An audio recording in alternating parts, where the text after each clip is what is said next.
Hola, ¿qué tal? Sean todos bienvenidos a este nuevo video donde vamos a comenzar con un nuevo tema, el cual es funciones vectoriales. Este tema está relacionado con los temas anteriores que hemos visto, como son las ecuaciones paramétricas, dado que las funciones vectoriales de nueva cuenta son parte de unas ecuaciones paramétricas. ¿Por qué? Porque esta función estará compuesta de otras funciones, y recuerden que ese es el concepto o la particularidad de una ecuación paramétrica. Bien, primero comencemos por definir qué es una función vectorial. Bueno, una función vectorial es aquella que está compuesta, como les acabo de decir, por otras funciones, pero que los elementos de esas funciones son representados por vectores. Por ejemplo, podemos tener nosotros una función vectorial en dos dimensiones o representada en el plano, la cual puede ser puesta como r de t, y volvemos a ver de nueva cuenta lo que es nuestro parámetro t, que será igual a f de t en i más g de t en j, ¿sí? O de otra manera también nosotros podemos representarlo, en vez de ponerlo como ij, pues también lo podemos representar como f de t, g de t. ¿Sí?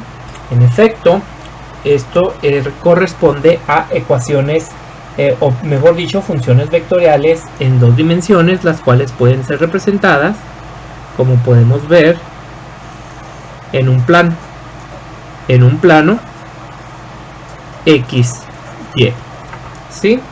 Donde esa función que tenemos nosotros ahí puede estar representada por una serie de vectores. Por ejemplo, r de t, quizá podemos nosotros decir que r de 0 es un punto aquí que se puede representar vectorialmente con esto, ¿sí? Y aquí sería nuestro punto r de 0. Por otro lado, vamos a tener aquí otro punto representado por este vector que sería r de 1, y finalmente aquí tendremos otro punto que sería r de 2, ¿sí? Entonces, si unimos todos esos puntos, ¿qué es lo que nosotros vamos a obtener? Pues probablemente podremos obtener una curva, por ejemplo esa curva, y esa curva está representada por r de t, como lo podemos ver aquí, de representar de esta manera o de esta otra manera. Entonces, esta es una función vectorial representada a través de un plano. Y por supuesto también tenemos funciones vectoriales representadas, pero no a través del plano, sino a través del espacio.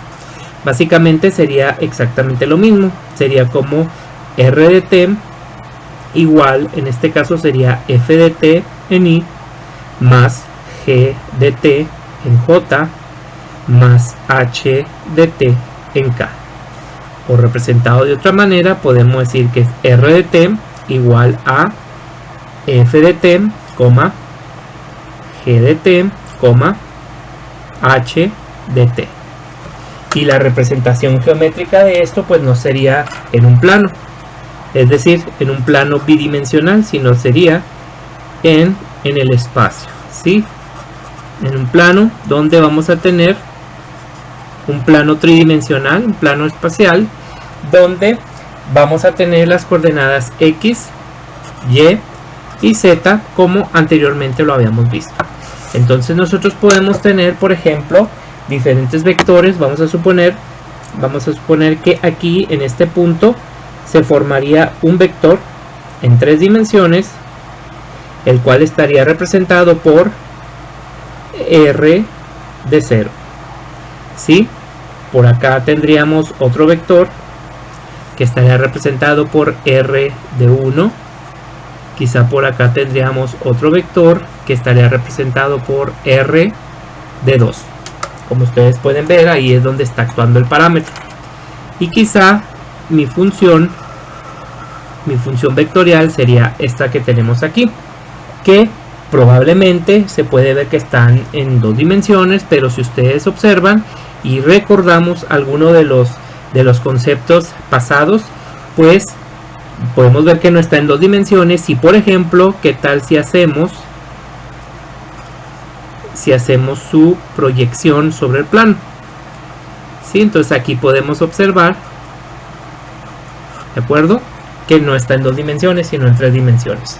Otra de las características que tiene este tipo de gráficas de funciones vectoriales, tanto la de 2 dimensiones que está aquí como la de 3 dimensiones, representado por función vectorial, es de que, al igual que las ecuaciones paramétricas, no solamente es una línea, sino que es una línea que tiene un sentido. ¿Sí? Esto es muy importante. Recuerden que aquí simplemente no es nada más hacer la línea, sino indicar hacia dónde es el sentido de cómo se va formando la línea.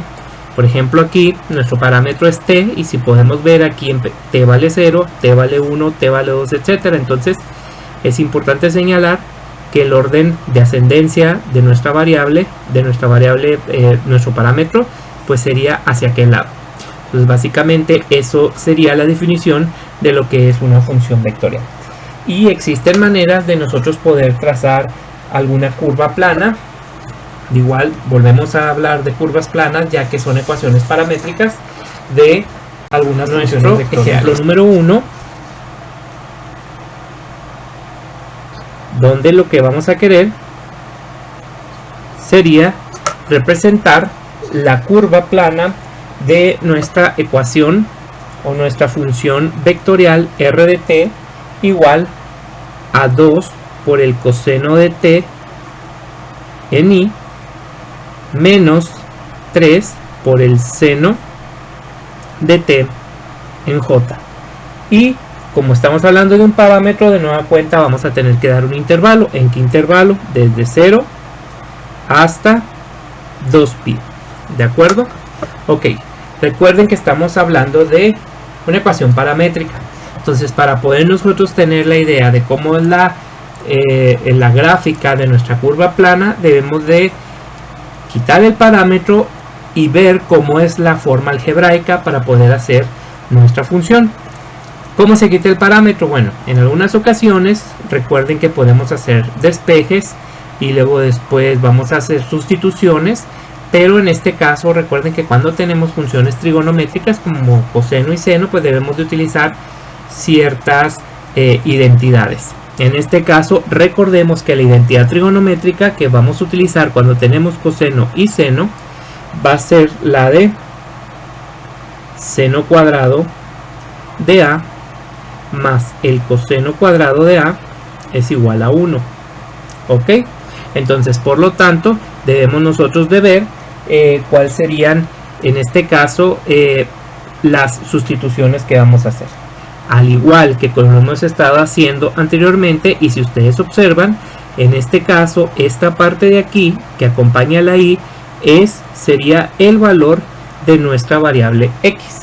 ¿Sí? Entonces, nuestra variable x tiene el valor de 2 coseno de t, mientras que esta parte de acá corresponde a j, es decir, a nuestra variable y. Por lo tanto, y es igual a menos 3 por el seno de t.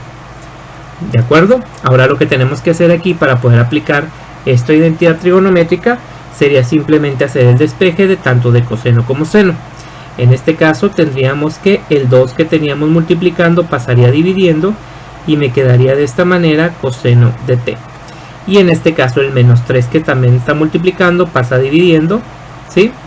Y en este caso sería seno de t. Por lo tanto, aquí lo único que tenemos que hacer es que tanto coseno como seno debemos de elevarlos al cuadrado y de igual manera sus equivalencias. Si nosotros hacemos eso, entonces tendríamos que x sobre 2 al cuadrado sería igual al coseno cuadrado de t. Y por otro lado, y sobre menos 3 al cuadrado es igual al seno cuadrado de t. ¿Sí? Por la aplicación de las leyes de los exponentes, esto te quedaría como x cuadrada sobre 4 equivale al coseno cuadrado de t. ¿De acuerdo? Esta sería nuestra primer sustitución que vamos a hacer. Y la siguiente sería y al cuadrado sobre 9 es igual al seno cuadrado de t. También de esta manera estamos hablando de que tenemos nosotros la siguiente sustitución, donde lo vamos a sustituir tanto aquí como aquí, son sus equivalencias. Por lo tanto, aquí dice seno cuadrado de A, entonces seno cuadrado corresponde a y cuadrada sobre 9, ¿sí? Más el coseno cuadrado, que en este caso correspondería a x cuadrado sobre 4, y esto es igual a 1. Si nosotros podemos observar, esta función ya no es una función vectorial, esta es una función algebraica que representa una sección cónica, ¿sí? ¿Qué sección cónica representa? Fíjate bien, ambos cuadrados, ambos positivos, diferente coeficiente. Entonces estamos hablando ¿de qué? Estamos hablando de una elipse. ¿De acuerdo? Entonces en ese instante nosotros ya podemos hacer nuestra representación en 2 dimensiones de nuestra función vectorial, que en este caso sería la que tenemos aquí, x y y. Como podemos observar, dentro de las características de nuestra elipse, ¿sí? El punto de intersección en la elipse sería la raíz de 9, que en este caso sería 3, y vamos aquí a contar 1, 2, 3.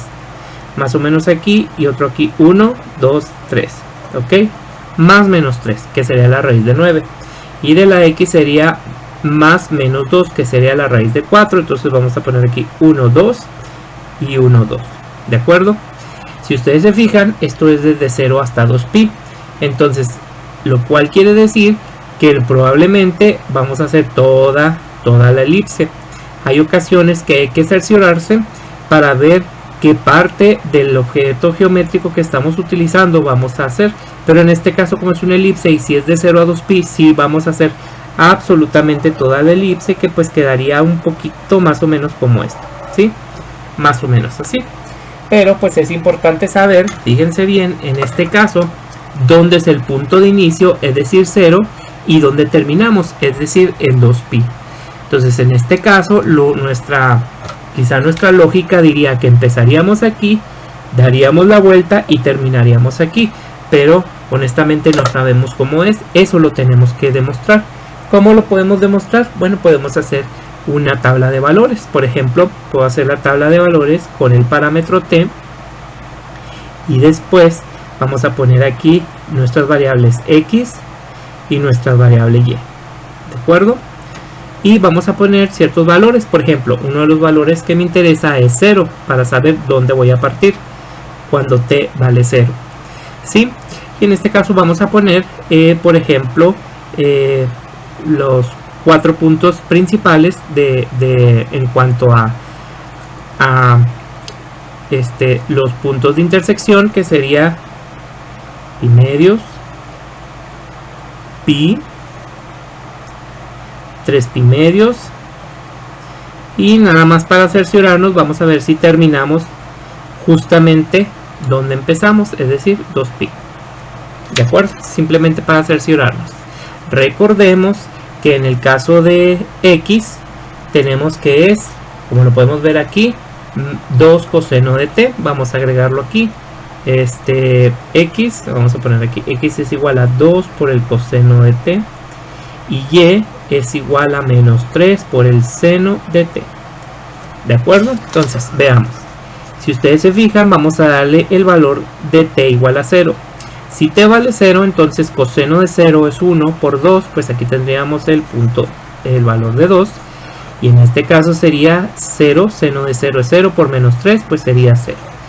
El punto, justamente el punto que tenemos aquí, 2,0, es justamente este punto. Entonces justamente ahí es donde t vale 0. Es donde vamos a iniciar. Si continuamos con pi medios, entonces decimos que el coseno de pi medios sería en este caso 0 por 2, pues aquí tenemos que 0. El seno de pi medios es 1 por menos 3, entonces en este caso tenemos menos 3. Y fíjense aquí lo que va a pasar. Nuestro siguiente punto, 0, menos 3, es aquí abajo. Entonces, ¿qué es lo que estamos diciendo? Estamos diciendo que nuestra función vectorial está avanzando hacia este sentido. Probablemente al principio, al ver esto y al hacer nuestra función, hubiéramos pensado que el sentido iba a ser este, pero no, debemos de confirmar. Recuerden que es muy importante saber cuál es el sentido. Vamos al que sigue. El coseno de pi es menos 1 por 2, en este caso sería menos 2, y el seno de pi es 0 por 3, en este caso es 0. Entonces podemos confirmar que seguimos esta trayectoria, sería este punto, menos 2,0, y nos vamos hacia ese lugar, ¿sí? En ese sentido, seguimos con 3 pi medios. El coseno de 3 pi medios es 0, multiplicado por 2 es 0. El seno de 3 pi medios, en este caso, es menos 1 por menos 3. En este caso vamos a tener 3 y tenemos un cuarto punto, 0,3, y que sería este de aquí. Entonces aquí ya estamos diciendo que vamos avanzando hacia aquel lado, ¿de acuerdo? Y finalmente vámonos con 2pi. El coseno de 2pi es 0 por 2 es 0. Y, el coseno de 2pi es 1 por 2 es 2. Y el seno de 2pi es 0 por menos 3 es 0. Y finalmente podemos observar que efectivamente terminamos en el punto donde comenzamos. Entonces toda esta gráfica es correcta y pertenece a esta función a r de t igual a 2 por el coseno de t en i menos 3 por el seno de t en j de esta nuestra función vectorial, ¿de acuerdo? Sería ese. Recuerden, no nada más es hacer la curva, sino también tenemos que poner cuál sería el sentido de esa curva.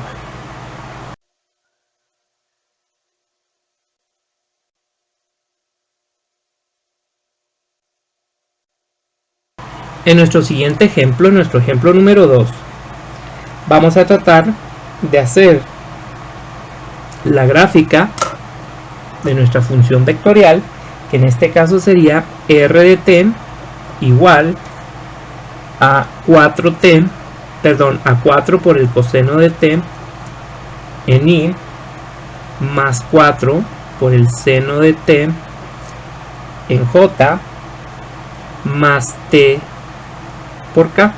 Como ustedes pueden observar, ahora estamos hablando en 3 dimensiones, ¿sí? Y en este caso estamos nosotros dando un intervalo desde 0 hasta 4pi, es decir, estamos hablando de 2 ciclos. Bueno, aquí sería quizá un poquito más complicado el poder hacer nuestra gráfica, pero vamos a hacerlo por partes, es decir, no puedo abordarlo todo. Entonces vamos a ver cómo se comporta de una manera y cómo se comporta, o sea, es decir, cómo se comporta en un plano, por ejemplo, IJ, cómo se comporta en un plano IK, cómo se comportaría en un plano JK, ¿sí? Y tratar de reunirlo. Por ejemplo, aquí lo más fácil sería volver a tomar lo que sería las partes que tienen las funciones trigonométricas, que sería x y y. De nueva cuenta voy a utilizar la misma identidad trigonométrica, que ahorita la puse como seno cuadrado más coseno cuadrado, ahora la pongo al revés, pero básicamente es lo mismo, eso no importa. Y de aquí sabemos que x corresponde a 4 por el coseno de t por un lado, mientras que y corresponderá a 4 por el seno de t. Si despejamos, entonces aquí x sobre 4 sería igual al coseno de t y y sobre 4 será igual al seno de t. Probablemente hasta lo que sabes ahorita de ecuaciones paramétricas ya has de saber lo que nos va a dar como resultado de esta gráfica, ¿sí? Entonces ahora lo que vamos a hacer sería elevar al cuadrado ambos lados. Aquí está, y de nueva cuenta hacemos exactamente lo mismo, elevamos al cuadrado ambos lados. ¿De acuerdo? Para tener un resultado de x cuadrada sobre 4 igual al coseno cuadrado de t. Y y cuadrada sobre 4, no es cierto, no es sobre 4, perdón, sería sobre 16, porque es su cuadrado. 16 igual aquí serían 16, es igual al seno cuadrado de t. ¿Sí? Entonces ya teniendo esto y nuestra identidad trigonométrica, entonces vamos a hacer nuestra sustitución. Como ustedes pueden observar aquí, Coseno cuadrado equivale a x cuadrada sobre 16. Y cuadrada sobre 16 corresponde a seno cuadrado. Y eso sería igual a 1. ¿Sí?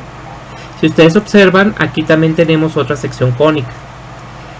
¿Cuál sería esa sección cónica? Estamos hablando, fíjate bien, de dos positivos con el mismo coeficiente.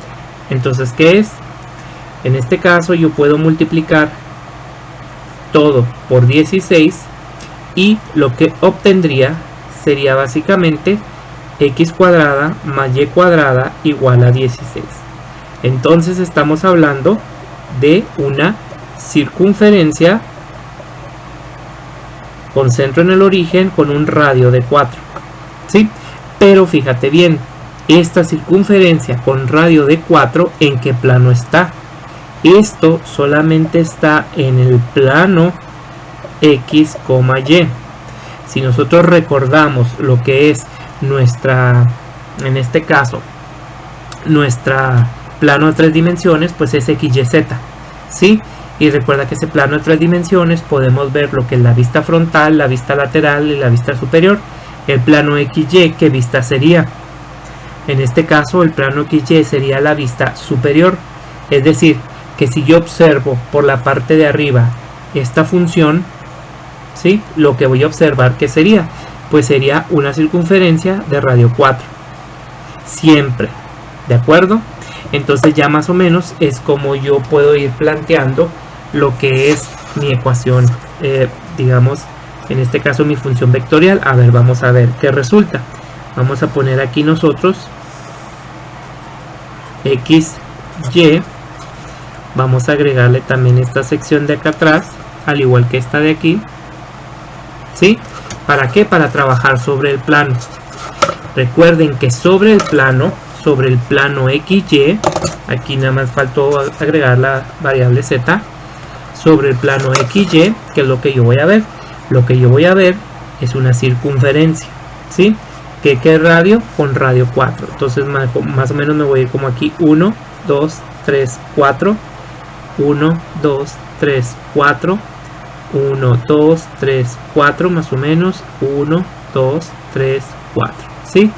Si yo tratase de hacer esta circunferencia, bueno, aquí va a aparecer como si fuese una elipse, ¿sí? Pero pues sería básicamente por la perspectiva, más o menos algo así.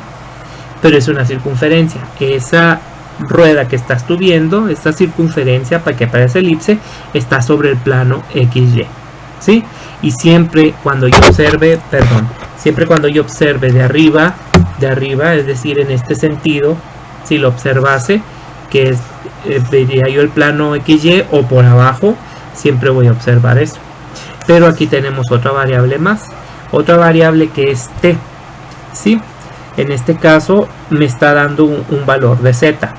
Entonces, ¿cómo quedaría esto? ¿Cómo más o menos sería el resultado? Fíjense bien, lo que podemos hacer aquí es hacer otra tabla de valores y luego ir viendo cómo lo vamos a ir formando, ¿sí?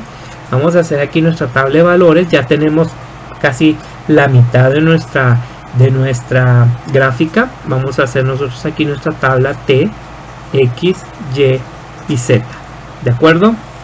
Entonces ustedes van a darse cuenta aquí cómo va a estar el asunto. Empezamos en 0, después nos vamos a pi medios, seguimos con 3 pi medios, ¿sí? Seguimos, después de 3 pi medios nos vamos a 2 pi. Después, en ese caso ya son 2 pi. Entonces nos vamos a seguir. Recuerden que es de 0 a 4 pi. Ok. Entonces nos vamos a ir aquí nosotros. El que sigue en este caso sería 5 pi medios. Seguimos con 3 pi. 7 pi medios. Será un poquito más grande aquí. Y 4 pi. ¿De acuerdo? Y vamos a hacer aquí nuestra tabla. ¿Sí? Vamos a borrar un poquito aquí para que quede un poquito más derechito. Ahí está. Y vamos a empezar con lo mismo. ¿Qué vamos a recordar? Vamos a recordar lo siguiente. Que x equivale a 4 coseno de t. Que y equivale a 4 por el seno de t. Y que z equivale a t. Entonces si z equivale a t, pues básicamente ya tengo el valor de z. Z siempre va a valer el valor de t. Quiere decir que aquí va a valer 0. Aquí va a valer pi medios. Aquí va a valer 3 pi medios. Aquí va a valer 2 pi. Aquí va a valer 5 pi medios. Aquí va a valer 3 pi. Aquí va a valer 7 pi medios. Y aquí va a valer 4 pi. Entonces fíjate bien. Si yo como dominio tengo de 0 a 4 pi, mi rango va a ser, en el caso de z, de 0 hasta 4 pi también. O sea, quiere decir que el valor de z va a empezar de 0, 0 es aquí, ¿de acuerdo? Hasta 4 pi. ¿Dónde sería 4 pi? Pues nos podemos ir aquí arriba. Vamos a decir que aquí es 1 pi, 2 pi, 3 pi, 4 pi. Hasta aquí, este va a ser el tope máximo de mi función vectorial. ¿De acuerdo? Vamos a empezar con los valores de x. Bueno, en este caso, si x vale 0, coseno de 0 es 1 por 4, 4. Seno de 0 es 0 por 4 es 0. Y ya tenemos nuestro primer punto. Entonces podemos nosotros decir que nuestro primer punto sería en el punto 4,000. ¿Dónde es ese punto? Pues ese punto sería aquí. ¿Sí? Ese sería cuando t vale 0, igual lo podemos poner aquí, cuando t vale 0. ¿Sí? Continuamos con pi medios. Coseno de pi medios es 0 por 4 es 0. Y el seno de pi medios es 1 por 4 es 4. ¿Ok? Entonces seguimos con el siguiente punto. Ojo aquí, sería 0 en x, 4 en y subimos hacia arriba, ¿cuánto? Pi medios. Si aquí es pi medios sería más o menos por aquí. Entonces yo tendría aquí mi segundo punto. ¿De acuerdo? Si ustedes se fijan, vamos nosotros a hacer esta curvita, pero vamos a subir un poco para acá. ¿De acuerdo? ¿Sí? Ok. Como si fuese una vuelta de una montaña rusa, más o menos así. Va a dar vuelta, pero al mismo tiempo va a subir. Vamos a continuar con el que sigue. Coseno de 3 pi medios. Perdón, en este caso creo que nos equivocamos. Bueno, no nos equivocamos, aquí nos faltó un valor. Seguía pi, y aquí le agregamos 3 pi medios. El coseno de pi es menos 1, por 4 es menos 4, y el seno de pi es 0 por 4, pues es 0. En este caso sería, fíjate bien, nos vamos menos 4 en x, nos vamos 0 en y, ni para la izquierda ni para la derecha, y subimos. Ahora sí, ¿cuánto vamos a subir? Ahora sí vamos a subir un pi, y aquí le damos un poquito de vuelta y llegamos para acá. ¿Sí? Más o menos así. Ok, entonces ahora, pues si ustedes se fijan, creo que esto es muy evidente, pero vamos a seguir trabajando así hasta que terminemos, aunque sea un ciclo, y lo demás lo repetimos. Vamos a hacer coseno de 3 pi medios es 0, por 4 es 0, y seno de 3 pi medios es menos 1, por menos 4 es menos 4. Entonces nos vamos a la siguiente, 0 en x, ni para adelante ni para atrás, nos vamos menos 4 hacia acá, y luego nos vamos aquí un valor de pi. Bueno, aquí este era el valor de pi, este es el valor de 3 pi medios. Si este es pi, 3 pi medios es más o menos como por aquí. Entonces hacemos el siguiente punto acá. Y este que vamos a hacer, pues vamos a darle vuelta. Seguimos para acá otra vez. ¿Ok? Ahora nos vamos con el que sigue, con 2pi, que es el último, sería de un ciclo. Entonces lo que vamos a hacer aquí, en el primer ciclo, de aquí, sería coseno de 2pi es 1, por 4 es 4. Seno de pi, de 2pi es 0, por 4 es 0. ¿Sí? Entonces nos vamos con un valor de 4 en x, 4 en x, 0 en y subimos hasta el valor de ¿cuánto? De 2pi, 1pi, 2pi, más o menos por aquí y más o menos por acá. Así, entonces aquí damos un pequeño giro y vamos subiendo, ¿sí?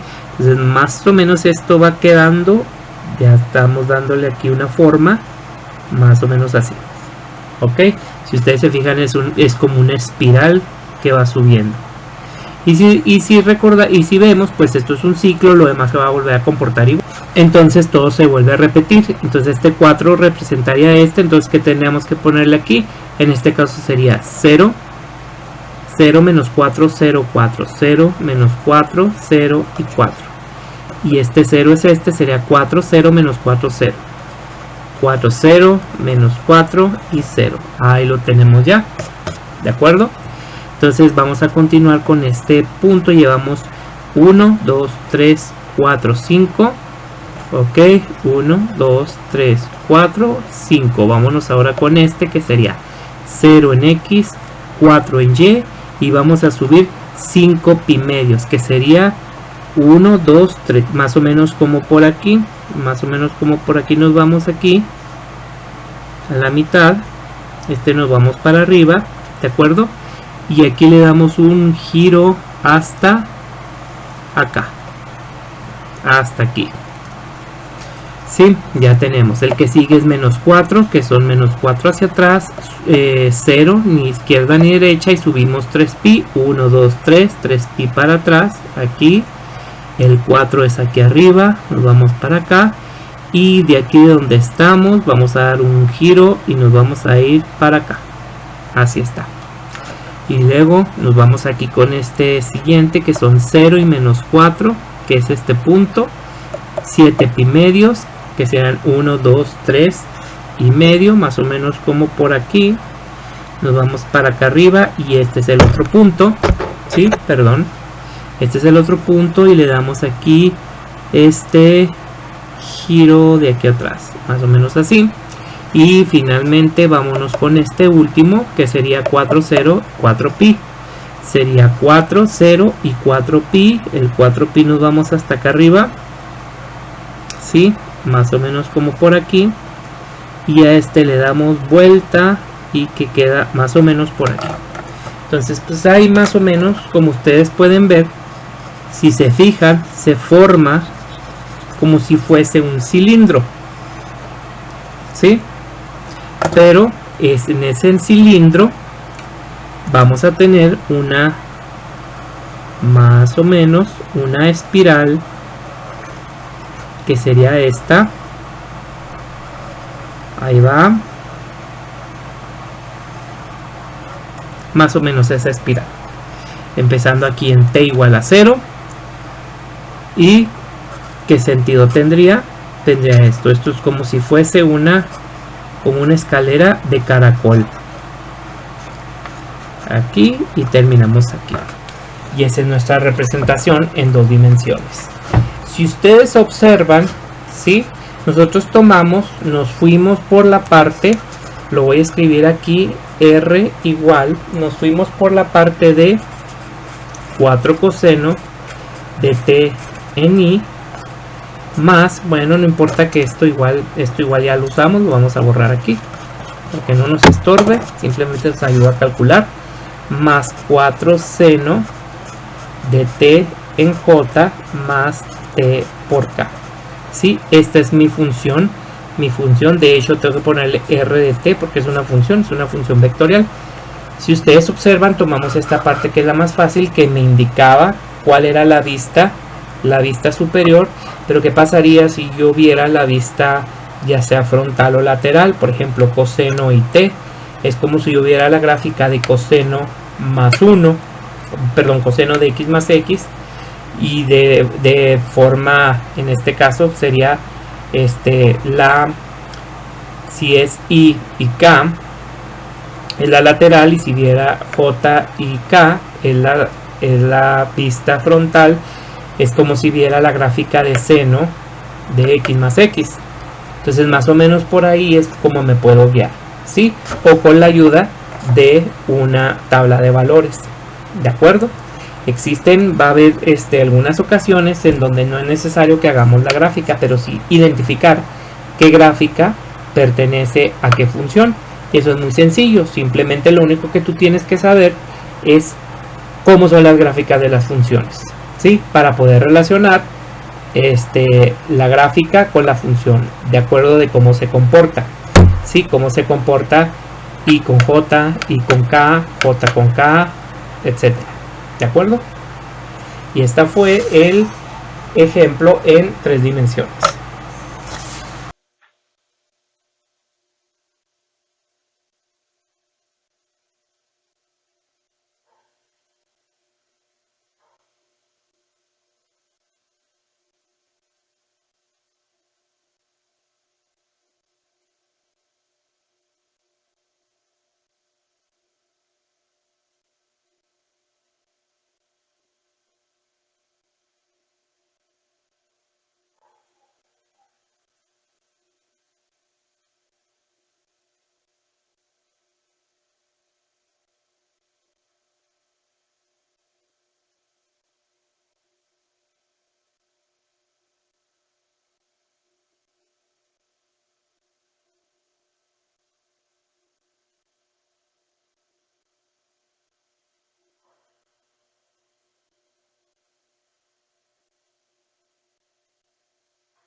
Dentro del estudio del cálculo, cuando estamos analizando funciones, una de las primeras cosas que debemos de ver pues son su forma, otra de ellas es su comportamiento como gráfica, como ya lo vimos anteriormente, su dominio, su rango, que también nosotros lo vimos dentro de, y lo mencionamos en los ejemplos anteriores, en nuestras tablas de valores, ¿sí?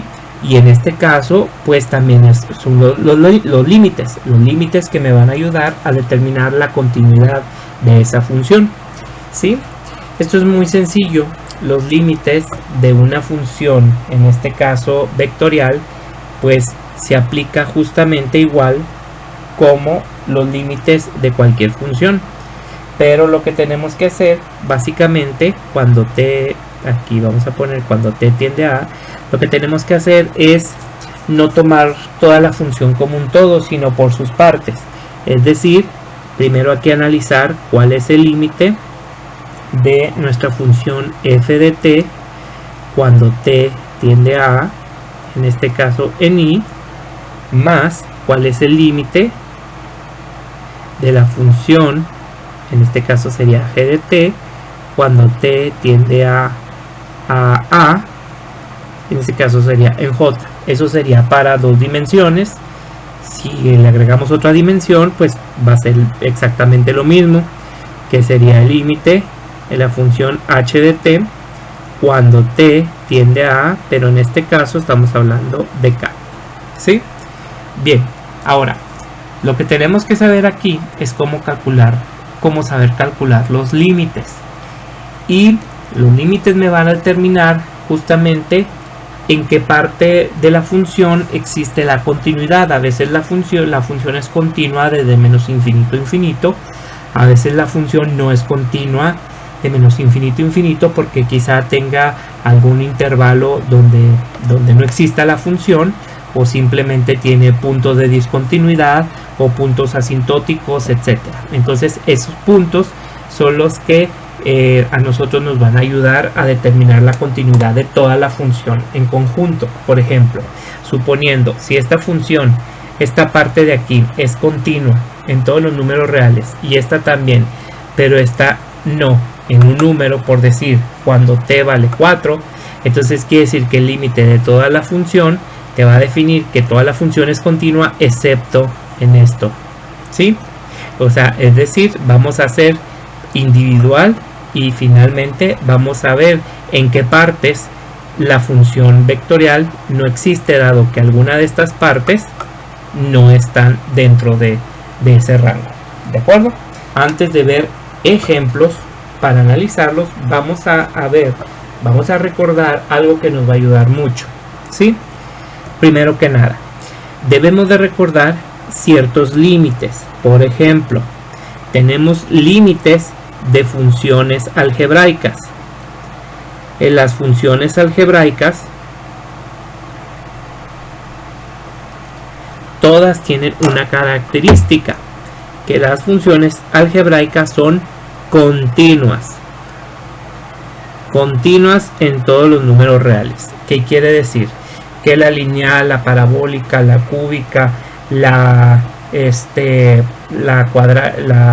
de grado 4, 5, 6, etcétera, todas son continuas. Entonces, es una función algebraica, pues ya sabemos que tenemos una continuidad en todos los valores de los números reales, ¿sí? Pero hay otras cosas y hay otras excepciones. Por ejemplo, una de las cosas sería ver las funciones racionales. Es una de las cosas importantes que debemos de recordar. ¿Cómo es una función racional? Una función racional es aquella, vamos a ponerla aquí como un f de x, que está compuesta por dos funciones, por la función p de x dividida entre q de x. Y para poder hacer un cálculo del límite y sobre todo de la continuidad, aquí vamos a tener una restricción. Nuestra restricción es que q de x jamás puede valer 0. ¿Por qué no puede valer 0? Porque aquí podemos tener dos cosas. Podemos tener una discontinuidad, ¿sí? Porque nos puede dar 0 sobre 0. Y en este caso 0 sobre 0 significa que tenemos un punto de discontinuidad. O me puede dar una constante sobre 0, que en este caso significa que tenemos otra discontinuidad, pero en este caso sería asintótica. Entonces, esta es una de las cosas que debemos de tener mucho en cuenta. Ahora vamos con otras. Por ejemplo, ¿qué pasa con las funciones de raíz? ¿Sí? Bueno, las funciones de raíz también tienen otra restricción. ¿Cuál sería la restricción de una función de raíz? Si tenemos que la función raíz es f de x igual a p de x, la restricción es muy sencilla, que p de x, que es la parte interna del radical, jamás puede ser menor que ¿qué? Jamás puede ser menor que 0. No puede ser negativa, porque si no se volvería imaginario. Entonces en este caso tiene que ser mayor o igual a 0. Siempre. ¿De acuerdo? Otra de las cosas que tenemos es, por ejemplo, la función logaritmo. La función logaritmo natural, ¿sí? La función logaritmo natural también tiene otra restricción. ¿Cuál sería nuestra restricción? Por ejemplo, en ese caso no existen logaritmos de valores negativos, pero tampoco existe logaritmo de 0. Tendría que ser esta parte, y perdón, no es x, es de p de x, así ya en forma general, perdón. En este caso p de x es muy parecido a esta restricción, pero en este caso solamente acepta valores mayores a 0. No puede aceptar valores iguales a 0. ¿Sí? Son cosas aquí muy puntuales. También tenemos otras restricciones, como por ejemplo, ¿qué tal la función tangente? ¿Sí? La función tangente, en este caso lo voy a poner f de x igual a la tangente, lo voy a poner otra vez de p de x, ¿sí? Ese p de x jamás puede valer, ¿qué? No puede valer n pi medios, donde n, vamos a ponerle aquí, donde n va a ser igual a un número que sería, en este caso, impar. No, o sea, un pi medio, 3 pi medios, 5 pi medios, 7 pi medios, etcétera. Todo eso recuerda que es algo que no está dentro del dominio de tangente. Entonces, en este ejemplo que tenemos una función vectorial de 3 dimensiones, que es r de t igual a t i más raíz de t más 1 j más t cuadrada más 1. Ok, antes que nada debemos de pensar cuál es el objetivo del límite. En este caso es determinar la continuidad, ¿sí? Entonces, si queremos sacar el límite para saber la continuidad, pues tendríamos que sacar el límite de cada uno de ellos. Pero, pues anteriormente descubrimos, ¿sí?, que la continuidad de las funciones se comportan, pues de cierta manera como lo habíamos visto aquí. Es decir, tienen según el tipo de la función, pues tienen ciertos tipos de comportamiento en intervalos de acuerdo a su dominio.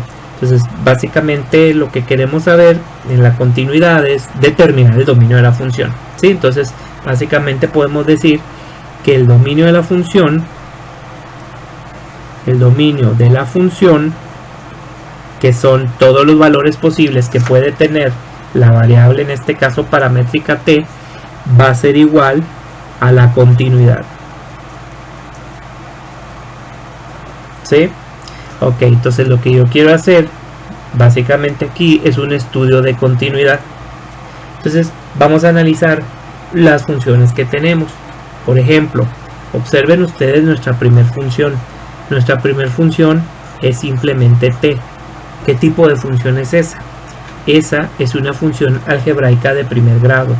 Y resulta que esta función algebraica de primer grado es continua en todos los valores reales, es decir, puede valer cualquier cantidad. Entonces quiere decir que esta parte es continua desde menos infinito hasta infinito. Esta segunda función, ¿qué tipo de función es? Es una raíz, ojo, tiene una restricción. Esta es nuestra restricción. Entonces quiere decir que ya el dominio de toda la función no va a ser todos los reales. Si esta sí puede ser, pero esta no, entonces ya lo acortamos, digamos, de cierta manera. Y esta es otra función, ¿de qué tipo? Es una algebraica de segundo grado, también es continua, pero esta es la que nos va a regir cómo nosotros vamos a determinar la continuidad. Entonces, les propongo algo, vamos a hacer lo siguiente, vamos a hacerlo un poco gráfico para que ustedes tengan un mayor panorama de las cosas. Primero, vamos a hacer una recta numérica, ¿sí? Una recta numérica que va a ir desde menos infinito hasta infinito, ¿de acuerdo? Y que en el centro tiene 0, ¿ok? Ese va a ser nuestro patrón. Entonces, fíjate en lo que vamos a hacer aquí. Vamos a poner primero nuestra primera función, que sería x igual a t, que es la que corresponde. Entonces, como tú sabes que es una función algebraica, entonces tú vas a decir que su dominio, el dominio de esta función empieza desde menos infinito y termina hasta infinito. ¿En qué intervalos? ¿Abiertos o cerrados? En este caso, como es infinito, pues tiene que ser un intervalo abierto, ¿sí?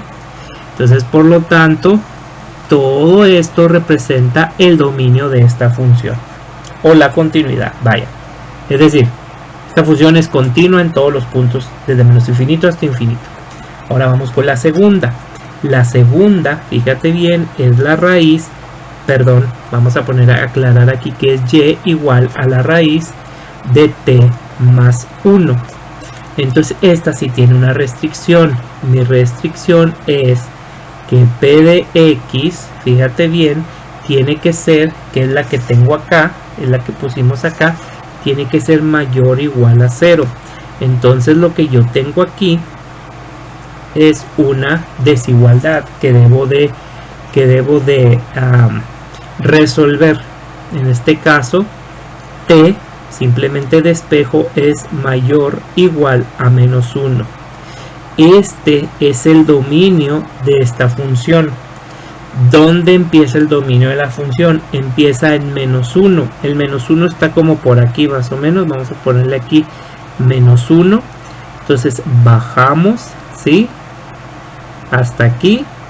Y dice que es mayor o igual. Si dice que es igual es porque es un intervalo que un intervalo cerrado, ¿de acuerdo? Porque es a partir de menos 1. Y mayor quiere decir que es hasta ¿dónde? Hasta infinito. En infinito es un intervalo que abierto, ¿de acuerdo? Ahora vamos a la que sigue. Resulta que z es igual a t cuadrada más 1. Esta es otra vez una función algebraica, como ya lo había dicho. Entonces quiere decir que esta tiene un dominio desde menos infinito hasta infinito. Entonces también lo vamos a poner aquí desde menos infinito y vamos a terminar hasta acá, hasta infinito. Entonces lo que vamos a hacer es esto, ¿sí? Entonces aquí viene nuestro análisis y nuestra conclusión. De acuerdo a lo que tú estás viendo, dime en qué parte coinciden, fíjate bien, coinciden los tres dominios. En qué intervalo coinciden los tres dominios. Voy a agarrar aquí un pequeño marcador y pueden ustedes ver que la parte donde coincide sería básicamente este intervalo. ¿De acuerdo? Ese es el intervalo que coincide. Quiere decir que entonces el dominio o la continuidad de toda esta función vectorial, quiere decir que es, fíjate bien, vamos a ponerle aquí dominio, es desde dónde, desde -1, pero es cerrado, desde -1 hasta qué, hasta infinito, ¿sí? Por lo tanto, es lo mismo decir que el dominio de esta función es de -1 a infinito, o decir que es continua de, o mejor dicho, vamos a ponerle así, y en este caso vamos a ponerle -1, ¿sí? Menor igual a t menor a infinito. ¿De acuerdo? Cualquiera de las dos es correcta, pero eso sucede solamente cuando las tres, es decir, ¿cuáles tres? Cuando este, que pertenece a la primera, ¿sí? Este, que pertenece a la segunda, y este, que pertenece a la tercera, coinciden. Entonces de esa manera yo puedo llegar a este resultado que tenemos aquí. Continuando con nuestro ejemplo número 2, vamos a tener aquí una función vectorial un poco más variada, ya que presenta varias cosas interesantes que vamos a poner en práctica. Ok, como primera sugerencia es que hagamos nuestra recta numérica. Recuerden que uno de los elementos que nos puede ayudar a comprender un poco mejor alguna de las cuestiones muy abstractas de matemáticas son las imágenes o los diagramas. Entonces esto nos va a ayudar a comprender un poquito mejor lo que estamos haciendo. Ok, fíjate bien, vamos a empezar con nuestra primer parte, la parte de mi función, esta parte que corresponde a la variable x. Yo voy a poner aquí que x es igual a 1 sobre t más 2, ¿sí? Y debemos de identificar qué tipo de función es. Esa función, ¿qué tipo de función es? En este caso sabemos que es una función racional, que es del tipo p de x sobre q de x, y que la restricción que tiene es que q de x no puede valer jamás 0. ¿Ok? Entonces, en este caso, q de x corresponde a t más 2, y hacemos aquí una desigualdad que dice que t más 2 debe ser diferente a 0. Por lo tanto, si yo despejo, resulta que t debe de ser diferente a -2. Este sería el dominio de esta función. Quiere decir que esta función puede valer cualquier valor, es decir, más bien la variable t puede valer cualquier valor excepto que valor el -2, ¿sí? Buscamos un punto, vamos a suponer que aquí este es el valor de -2, ¿sí? Este es un punto clave que necesitamos. Vamos a irnos para acá abajo más o menos, ¿sí? Y vamos a decir, ese valor no existe en esta función, ¿sí? Por lo tanto, va a ser representado mediante ¿qué? Mediante un intervalo abierto, porque no lo puede valer. Pero no hay restricciones con respecto a que puede valer valores tan infinitamente pequeños o astronómicamente grandes, es decir, puede ir de menos infinito a infinito, ambos intervalos abiertos, y como ustedes pueden observar, esto representaría gráficamente el dominio de esa función, ¿sí? Bueno, continuamos ahora con la siguiente parte, esta que corresponde a la variable y. Entonces quiere decir que mi variable y o el valor de y es igual a la raíz de 1 menos t. ¿Sí? Bien. Esta es una función de raíz, de radical, ¿sí? Raíz cuadrada, donde mi restricción me dice que p de x no debe valer mayor o igual a 0. Esa es mi restricción, ¿sí? Entonces, quiere decir que vamos a poner 1 menos t, en este caso mayor o igual a 0. ¿Y que sale mejor de despejar? Bueno, ponemos aquí que menos t debe ser mayor o igual a menos 1, pero ojo aquí, si yo quiero hacer la conversión de que t sea positivo, pues lo que tendría que hacer sería multiplicar todo por menos 1, pero ojo, recuerda que cuando en una desigualdad, ya sea que multiplicas o que divides sobre un negativo, ¿qué tienes que hacer? Siempre, ¿qué va a pasar? ¿Qué tienes que hacer? Cambiar el signo, ¿ok? Entonces esto te va a quedar como t, en vez de mayor va a ser menor o igual a 1, ¿sí? Siempre, recuerda, si multiplicas por un negativo una desigualdad o divides sobre un negativo una desigualdad, el signo cambia al contrario, ¿ok? Entonces este sería el dominio de la segunda función. Entonces me está diciendo que el valor de t permisible que hay ahí debe ser menor a 1. Entonces vámonos a buscar aquí el valor de 1, más o menos el valor de 1 está aquí. Punto importante, vámonos para abajo, vamos a llegar más o menos hasta aquí y me dice, debe de ser menor, aquí está, menor a 1. Entonces menor a 1 sería más o menos hasta acá, o sea, que vendría siendo de menos infinito a precisamente 1.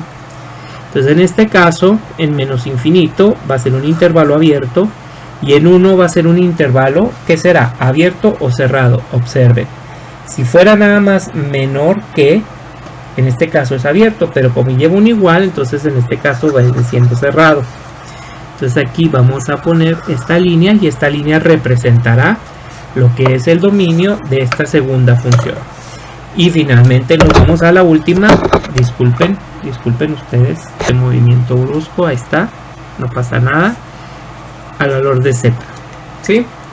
Entonces vámonos al valor de z y resulta que z es igual al logaritmo natural de t más 4, ¿sí? Entonces tenemos que esto es una función, vamos a poner aquí una función logarítmica que es del tipo logaritmo natural de p de x, donde tenemos que nuestra restricción es que p de x ahora debe ser mayor a 0.